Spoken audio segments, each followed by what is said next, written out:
Hi there, my name is Emma, and in today's video we are going to look at 5 ways to improve academic essay writing, okay? Or TOEFL writing, IELTS writing.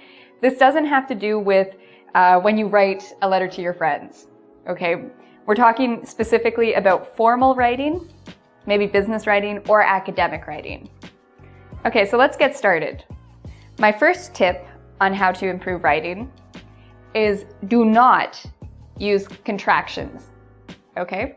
And again, this is for academic writing. So what is a contraction?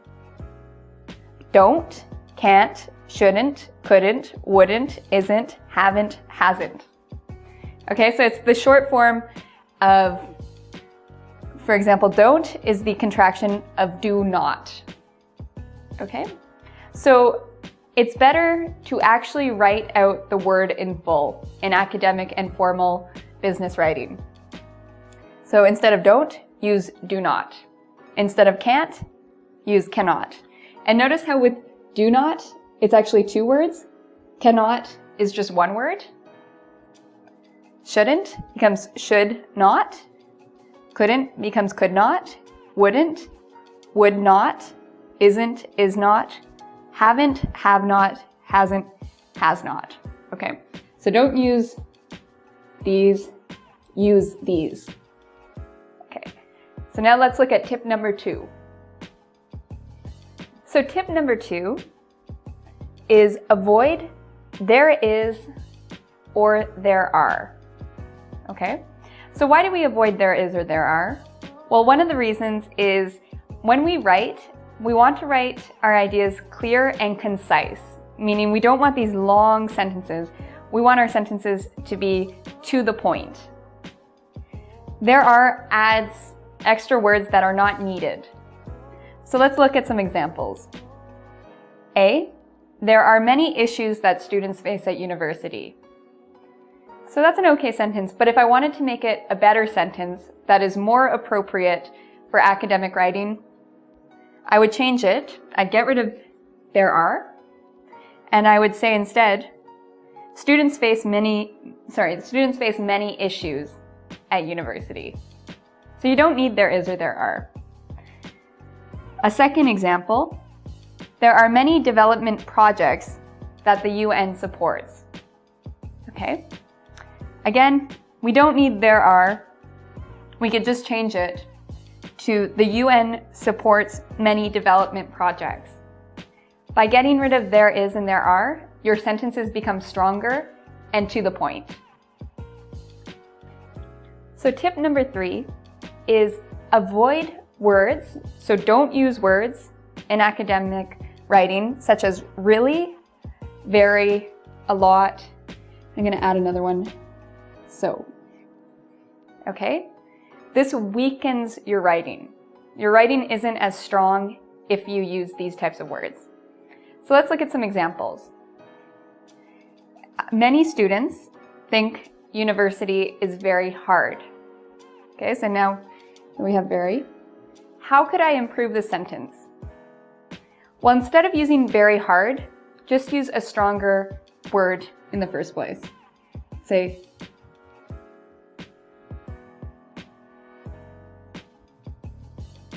many students think university is difficult. Okay? There are many cars, I just broke a rule, sorry. Many cars speed very fast. You could get rid of the very in that sentence, come up with a stronger word for it. So let's look at number B, sentence B. Bill 399 is really controversial. So again, in academic writing, avoid the usage of really. We could just say Bill 399 is controversial. The sentence sounds better, it sounds more formal. Okay. C, a lot of the students, I didn't finish this sentence. I could say a lot of the students live on campus. Now, instead of using a lot, we could use the word many students. So we use many if we can count the noun, if it's countable. So instead of using a lot, use many. Or if our noun is not countable, if it's a non-count noun, we can use much.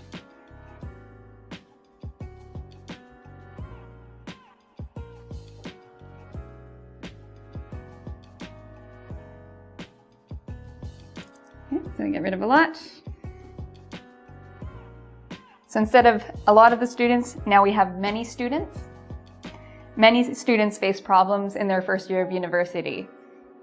Much time is wasted because of procrastination. Okay? So many and much are both words that are better to use than a lot. And again, the rule is avoid the usage of really, very, a lot, and so. So our fourth tip when it comes to academic writing is so if you are in the sciences, it's okay to use the passive.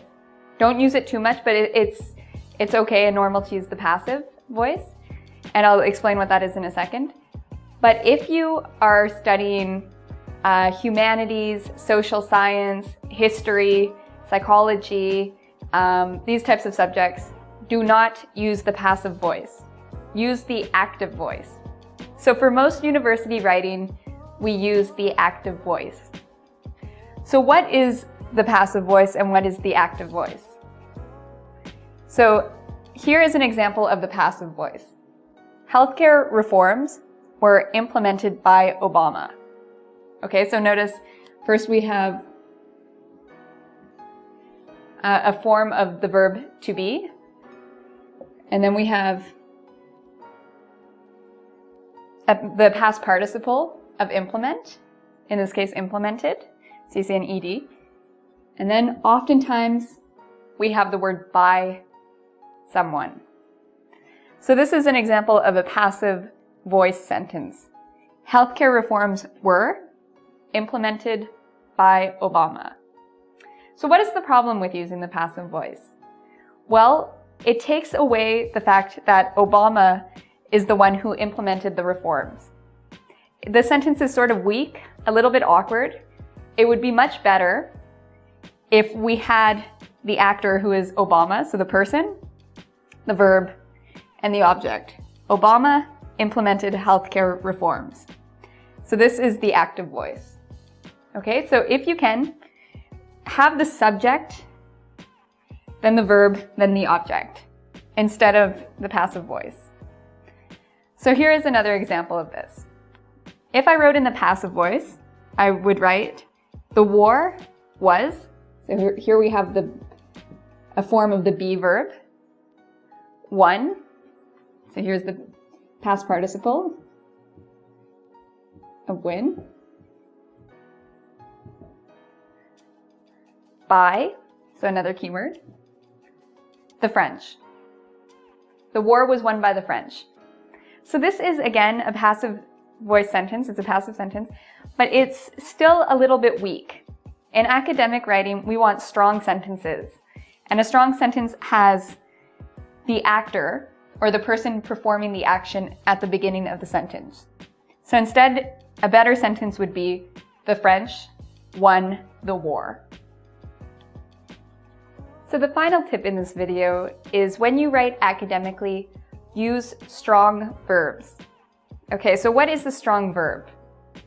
And what is a weak verb? So I'm going to give you an example. I could say, he gave assistance to my friend. Okay, this is a very weak way of saying, he gave assistance to my friend. In a stronger way, I could instead just say, he assisted my friend. So what is the difference between these two sentences? Well, in this sentence, assistance is a noun. So a better way to write this sentence, anytime you have a verb and a noun, and you look at the noun, and it could be its own verb, use this in a verbal form instead.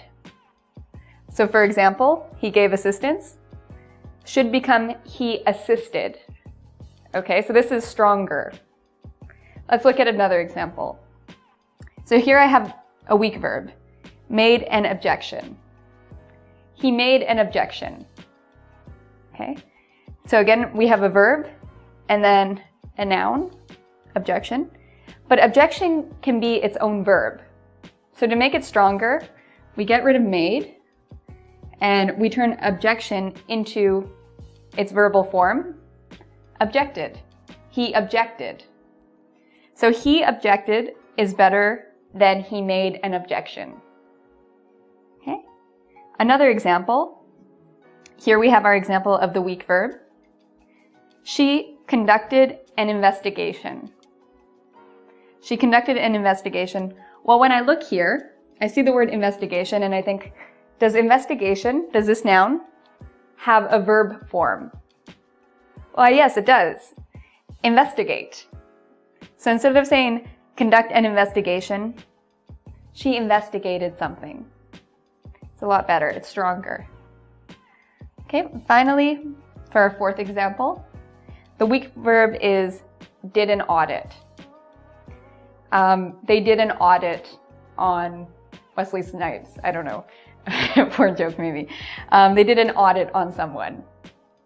So again, I see the word audit. So here's a verb and here's a noun. But I look at this noun and I think audit. Is there a verb form of the word audit? Yes, there is. Wesley Snipes was audited. But again, I told you not to use the passive, so I could say the government audited Wesley Snipes. Okay? So there you have it, 5 tips that will quickly improve your academic writing.